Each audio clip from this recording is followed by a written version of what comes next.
I'm back with another project share. This is a tutorial from, I believe, Kim Case.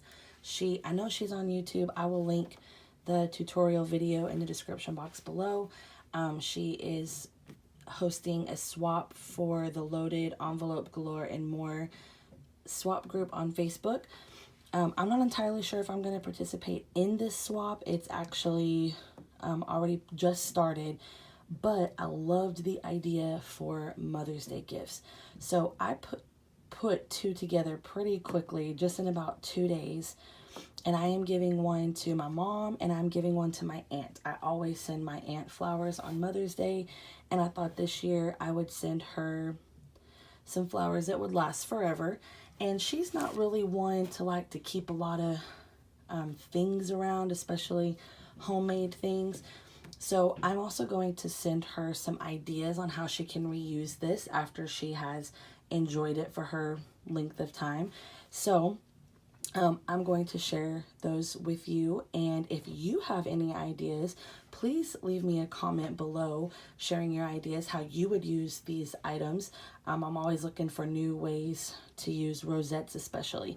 So I'm going to tell her that she can take the rosettes off of the straw, or cut the straw and use them on cards or gift bags, any kind of packaging. She does make things for friends and colleagues. So I'm going to leave her the idea that she can use these rosettes to decorate things that she gives away.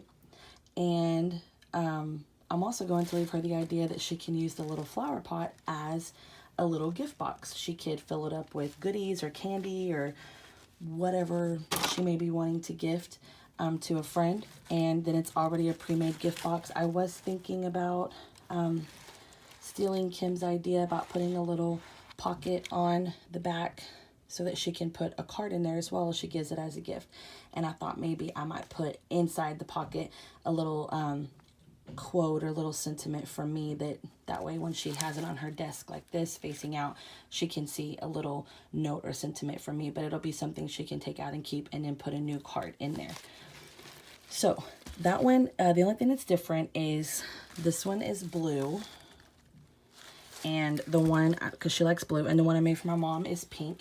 And my mom really likes purple, but there was no purple paper in this collection. This is the same digital paper I use for my perpetual calendar that I also have a video for. So it is that same paper. And these are some foam flowers that I got from AliExpress. This is trim. Both of these are trims from Hobby Lobby. These are just those little spiral, I cut them apart. They're like big flourishes. They used to sell them in large sheets at Hobby Lobby, about 4 to a sheet. And now they don't sell them like that anymore. So these are just old ones that I have. And then the straws are from Walmart. All of this paper is from the same paper collection. And I cut the rosettes. I really don't have the patience to cut the rosettes on my Cricut, so I always just cut them out by hand, and I use my border punches around it. So all of these, this is 3 different border punches. I believe some of them are, I think this one's Martha Stewart, and the rest of them are Fiskars.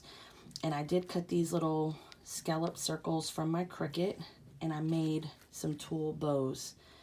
And I think that is about it. I did put some little flowers on the back just to make them, pretty them up a little bit. So especially since when I put the little circle on the back, I am not good at getting it very centered.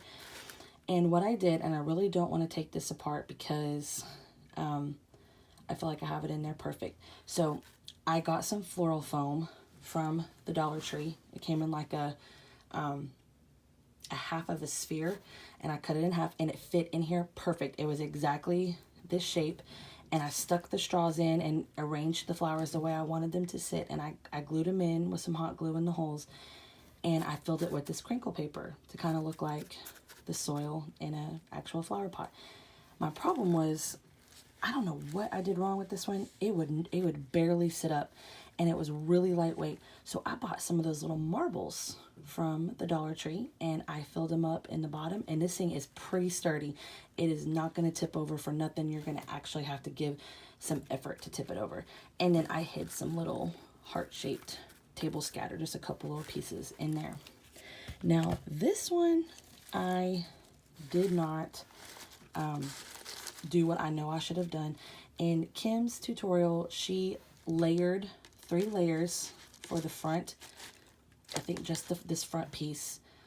And I did that here, and it made it somewhat tricky for me to get the paper kind of bent and wrapped around the base part here. I really can't tip this over, y'all. I'm sorry.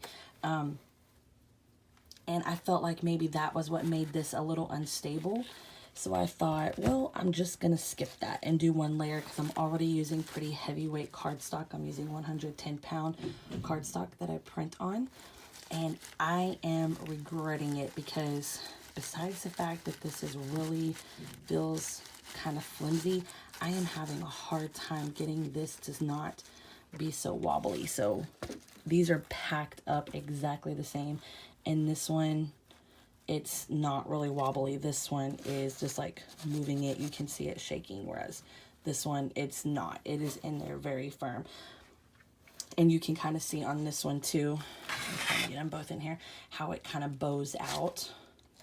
It bows out in the back, whereas this one does not.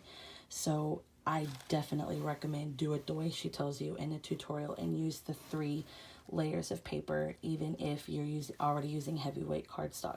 So anyways, this is my take on her tutorial, and I'm going to now try to figure out how I'm going to pack these up so that I can mail them without them falling apart too badly. And again, if you have any ideas on other ways that we could take parts of this out and reuse it for something else, I would love to hear your ideas. Thanks for watching.